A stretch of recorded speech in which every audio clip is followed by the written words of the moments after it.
Like करें, subscribe कीजिए, bell icon को दबाएं ताकि हमारे वीडियो सबसे पहले आपके पास पहुंच सके। मस्जिद के हवाले से चंद जरूरी बातें मैं आपके होश गुजार कर दूं। शोमीय किस्मत कि हमने हर चीज को फॉर्मेलिटी के तौर पर ले लिया, नतीजतन जो उसके फवाइद हमें नसीब होने चाहिए वो फवाइद नसीब नहीं हो रहे। मकसद से बिल्कुल बेखबर हैं। नमाज पढ़ करके बेहयाई कर रहे हैं। वजह यह है कि मकसद नमाज को हम नहीं याद रखे।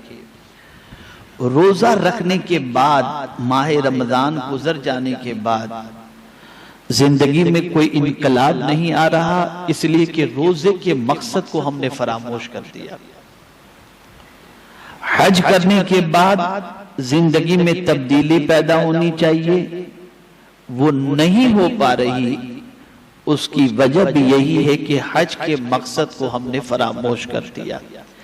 ऐसे ही अल्लाह के घर की अहमियत और अल्लाह के घर के मकाम और मर्तबे को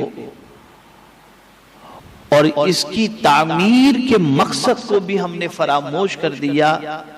नतीजतन मस्जिद में जाकर के भी इंसान की रूह को इल्ला माशाअल्लाह तस्कीन की वो दौलत नसीब नहीं होती जिस दौलत का वो मुतमन्नी है। आइए मैं आपको मस्जिद के हवाले से थोड़ा सा समझाऊं। कुरान मुकद्दस में रब्बे कदीर जल्ल जलालहू ने फरमाया, इन्नमा यामुरु मसाजिद अल्लाह मन आमन बिल्लाहि वल यौमिल आखिर। अल्लाह के घरों को वही आबाद करते हैं जो साहिब ईमान हैं और यौम आखिरत पर जो ईमान रखते हैं।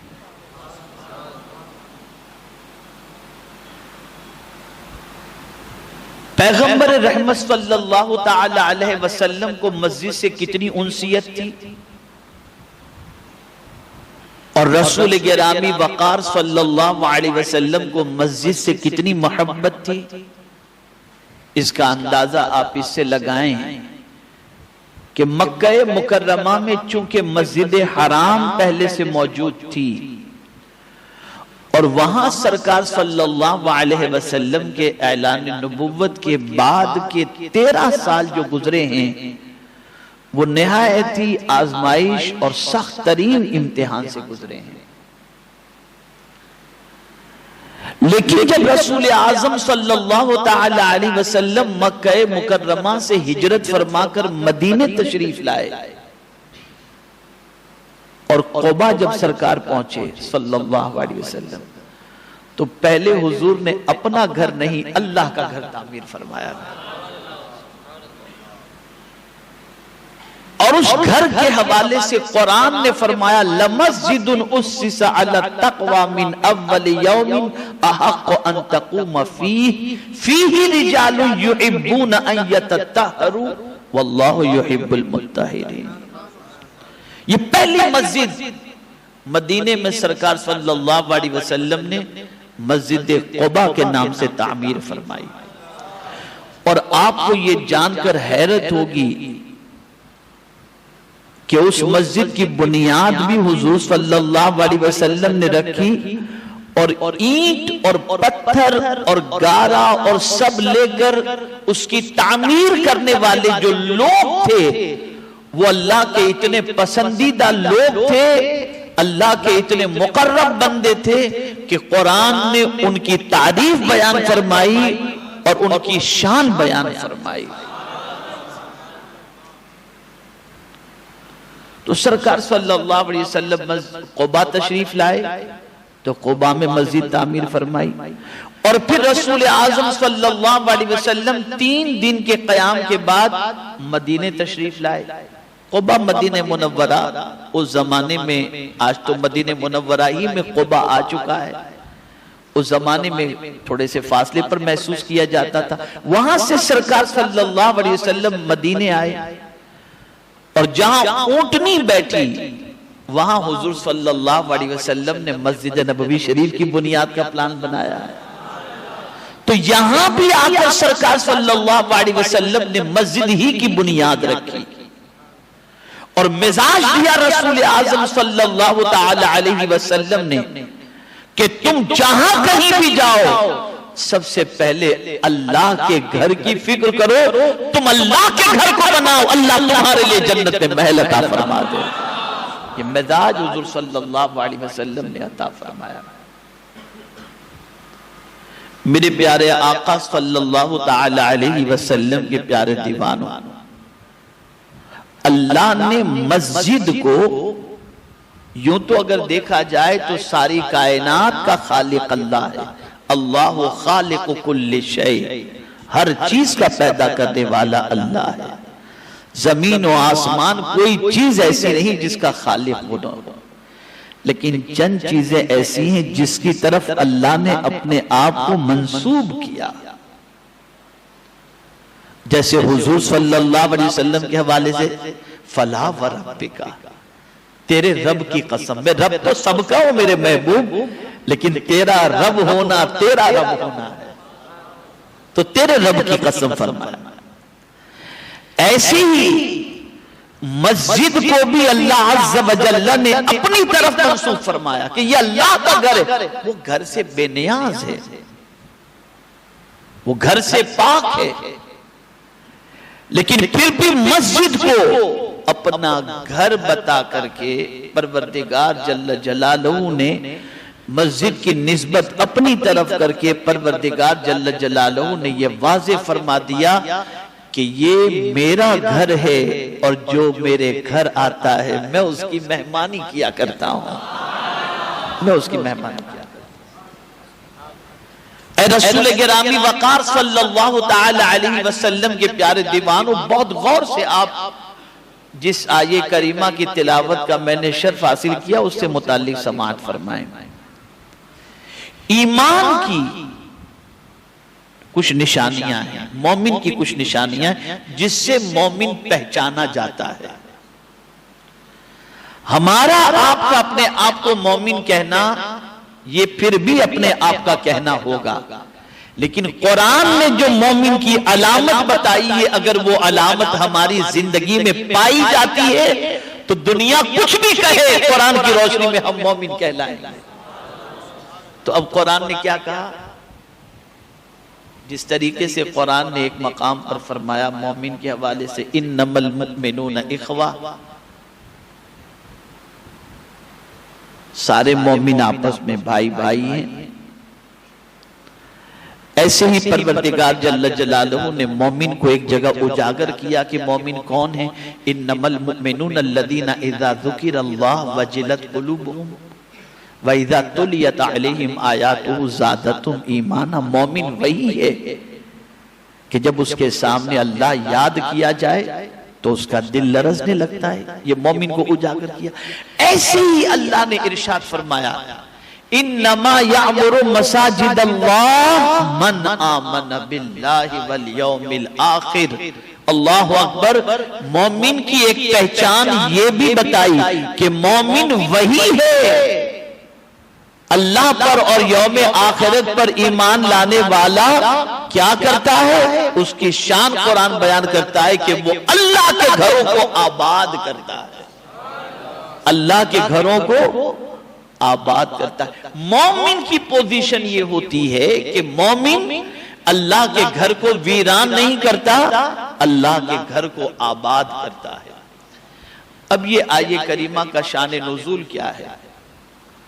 तो मेरे प्यारे आका सल्लल्लाहु ताला अलैहि वसल्लम के प्यारे दीवानों, ग़ज़वा बद्र के अंदर रसूल आज़म सल्लल्लाहु अलैहि वसल्लम के चचा हजरत अब्बास, जो अभी आगोश इस्लाम में कदम नहीं रखे थे और कुफ़ारे कुरैश की तरफ से मैदान बद्र में वो आए थे, गिरफ्तार कर लिए गए। और जब हजरत अब्बास को गिरफ्तार कर लिया गया, चूंकि अभी वो इस्लाम कबूल नहीं किए थे, और गिरफ्तार करके जब रसूल आजम सल्लल्लाहु ताला अलैहि वसल्लम की बारगाह में उनको पेश किया गया, उस वक्त सहाबाए किराम अलैहिमुर रिदवान ने हजरत अब्बास को बहुत सख्त सुस्त कहा। किसी ने कुछ कहा, किसी ने कुछ कहा, किसी ने कुछ कहा, लेकिन सबसे सख्त लबो लहजा अगर किसी का था तो वो मौला अली करमल्लाहु ताला वजहुल करीम का था।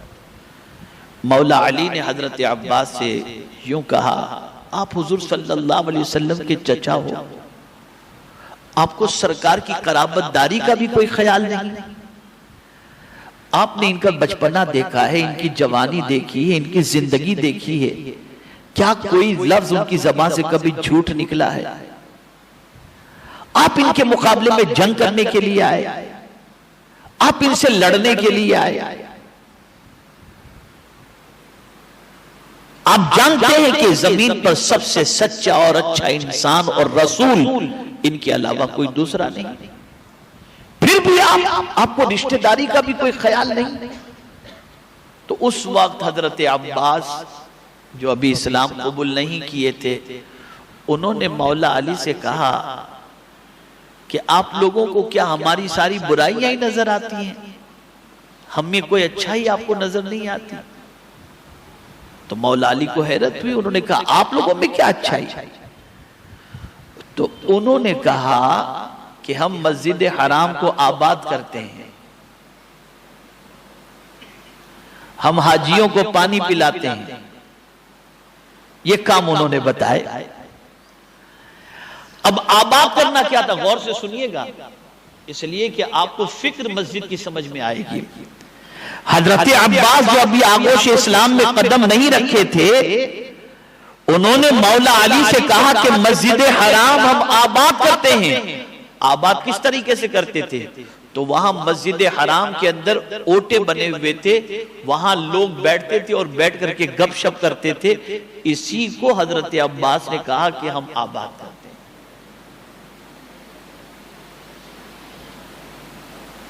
कुरान ने फौरन आये करीमा कुरान मुकद्दस की नाजिल हुई कि तुम जिस चीज को आबाद करना कहते हो वो आबाद करना नहीं है। आबाद करना ये है कि अल्लाह के घर के अंदर तुम नमाज कायम करो। और कोई मुशरिक अल्लाह के घर को आबाद नहीं करता, अल्लाह का घर आबाद करता है तो ईमान वाला आबाद करता है, आखिरत पर भरोसा रखने वाला और यकीन रखने वाला आबाद करता है। उस वक्त ये आये करीमा नाज़िल हुई। मेरे प्यारे आका सल्लल्लाहु ताला अलैहि वसल्लम के प्यारे दीवानों, यहीं से ये मिजाज मिला कि जो साहिब ईमान और यौम आखिरत पर यकीन रखता है वो मस्जिद में बंदगी करने के लिए आता है, दुनिया की बातें करने के लिए नहीं आता। और फरमाया गया मस्जिद में दुनिया की बातें करना बिल्कुल इस तरह है कि लकड़ी को जिस तरह से आग जला डालती है, ऐसे ही दुनिया की बात अगर कोई मस्जिद में करे तो उसकी नेकियां ये बातें जला दिया करती हैं।